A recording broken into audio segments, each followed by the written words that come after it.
This film is based on a true story. Germany is said to have occupied France in June 1940 at first. The film begins with Ivan Rion, the ideal character, driving in a car. And the machine gun-wielding troops send him away for further investigation. He's letting it go because he's a watch retailer. He travels to his destination by car. With a large number of planes, he walks into a room. A passing officer informs him that the war has been declared over. As a result, living in France is preferable to dying in England. After saying it, he walks away. German flyers are conversing with one another as they stand nearby. Our planning is already complete, as they say. We will first destroy the Royal Air Force. Then Ivan sits and flies the nearby standing aircraft. Flyers attempt to stop him, but Ivan flees. The position of the pilot officer is shown in the following scene. Where the air attacks are still going on, they are Polish pilots from Squadron 303 who enlist in the Royal Air Force. They are competing for foreign skies.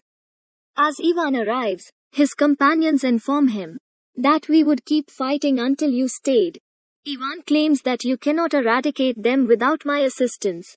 And he starts to smile. The pilot officer informs Chief Marshal in the following scene that we are not bombers, but rather fighter pilots in Poland. We have killed a large number of Germans. And it is the knowledge of your Royal Air Force. Chief Marshal gives him instructions.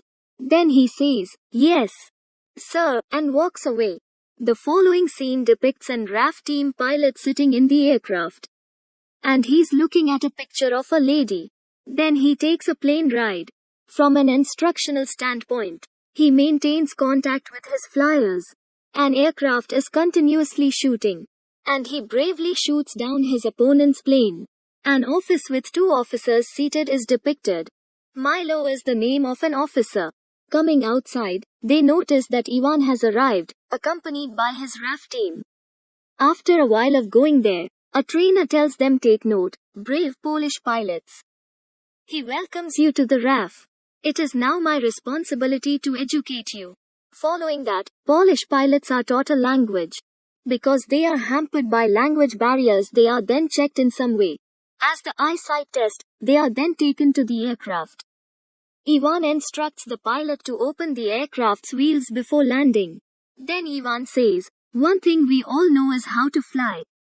Commander Milo is constantly speaking with them. Then the Polish flyers tell him, "Germans are the ones who are making our men victims. And we're doing nothing about it. My wife and a little girl," says a flyer loudly. Milo becomes enraged upon hearing them. He believes you will all have a safe flight. However, other factors are also important, which should be reflected in your unity and discipline. We can only win because of these qualities, gentlemen. Milo leaves for his office after saying this. He goes inside and informs his officer that they are dealing with issues like arrogance, problems with irresponsibility and discipline. That officer tells him, "You are the commander. And you have the power. So I'm delegating all operational responsibilities to you while relying on you. You will be held accountable." Coming outside, Milo asks Ivan, "Is there an issue?" Ivan responds, "The same issues arise when working in reverse and at high speeds." They are acutely aware of the aircraft's landing.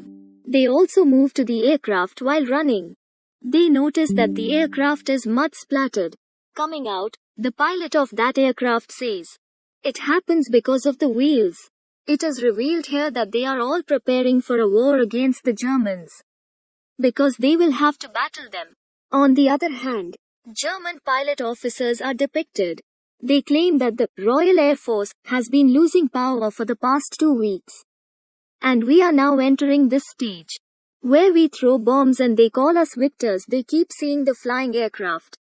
Milo, on the other hand, can be seen instructing his Polish pilots, while the female pilots are determining the location.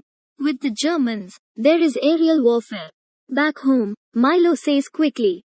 He refers to it as an order. Some German planes have been shot down. After landing, the Polish pilots discover that many German pilots have died. Ivan lands and drapes a cloth over the bodies of the dead. Saying it, We could be in their shoes.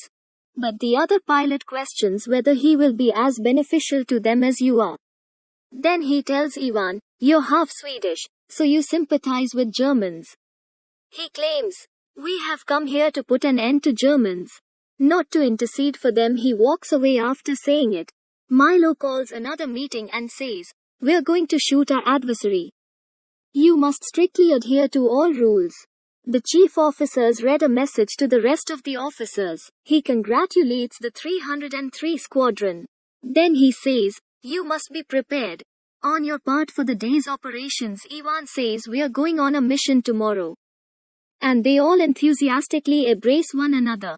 Everyone wears their uniform to training. The operation begins the following day, and female pilots are stepping up to the plate. Other planes start bombing the fighter pilots. However, everyone wins, and aerial warfare begins. It is demonstrated that the Royal Air Force team communicates with one another, and the Air Force pilot shoots down the German flying aircraft. On the other hand, Ivan tells Milo, "You already know I'm the best." He is still telling me that Ivan's friend is on his way. He is transferred to the Royal Air Force team, and he exclaims, "Look, who's there?" Everyone joyfully embraces him. A man tells Ivan about the aircraft as he walks outside. That individual informs, "It was your idea to install gun cameras in the aircraft." Guns were readjusted to 150 yards, about 137 meters. However, it implies that you must keep your distance. And you're going to nail it. It will be as precise as a machine gun, according to British boys. The photograph of the Royal Navy team was taken the following morning. The buzzer elicits an unexpected response. The team is instructed to sprint to their aircraft. The start of the operation is approaching, and they all fly, and the firing is initiated by aircraft.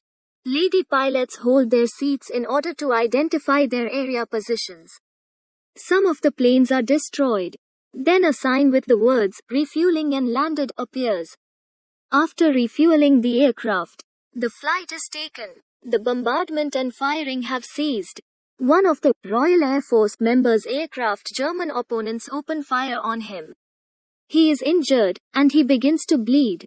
His plane is swept out to sea after crashing, where he sees a victimized child girl smiling. Finally, he drowns in the water.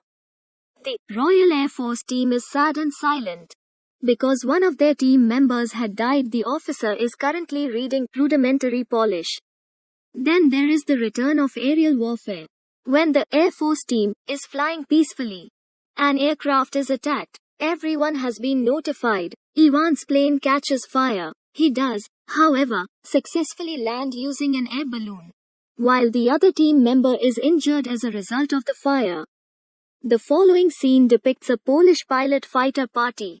Chief Marshal addresses everyone, saying, "I'd like to introduce you to this evening's hostess." He summons a lady who converses with everyone.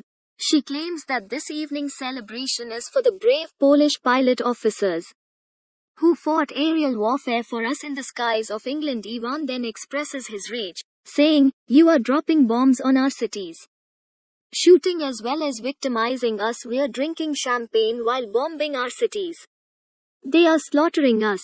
We are going to be shot and hanged." He continues to say this, while Milo keeps him quiet. He arrives. Milo eventually makes his way to the room where the injured pilots are. One of the pilots' faces is also scorched. He believes that a remarkable man is always growing. You should be proud of yourself. On the other hand, one more Polish pilot is displayed, who is sitting while the candles are lit. They are devastated because their loved ones have passed away. Ivan approaches him and asks, "What are you doing here?" He responds, "I had begun to notice those people in the aircraft who were like us." Ivan comments on it, "There were no others like us. Only Germans. Those Germans who had done us wrong. You will have to face them, believe me. You are still alive and well. The most important thing is that you are breathing in the war." He is actually encouraging him.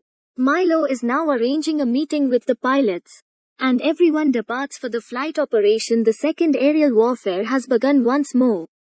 and many planes are destroyed as an elderly man is shot down. A Royal Air Force pilot recalls the past. He is still under the impression that he has been fired. Ivan, on the other hand, becomes concerned after witnessing it.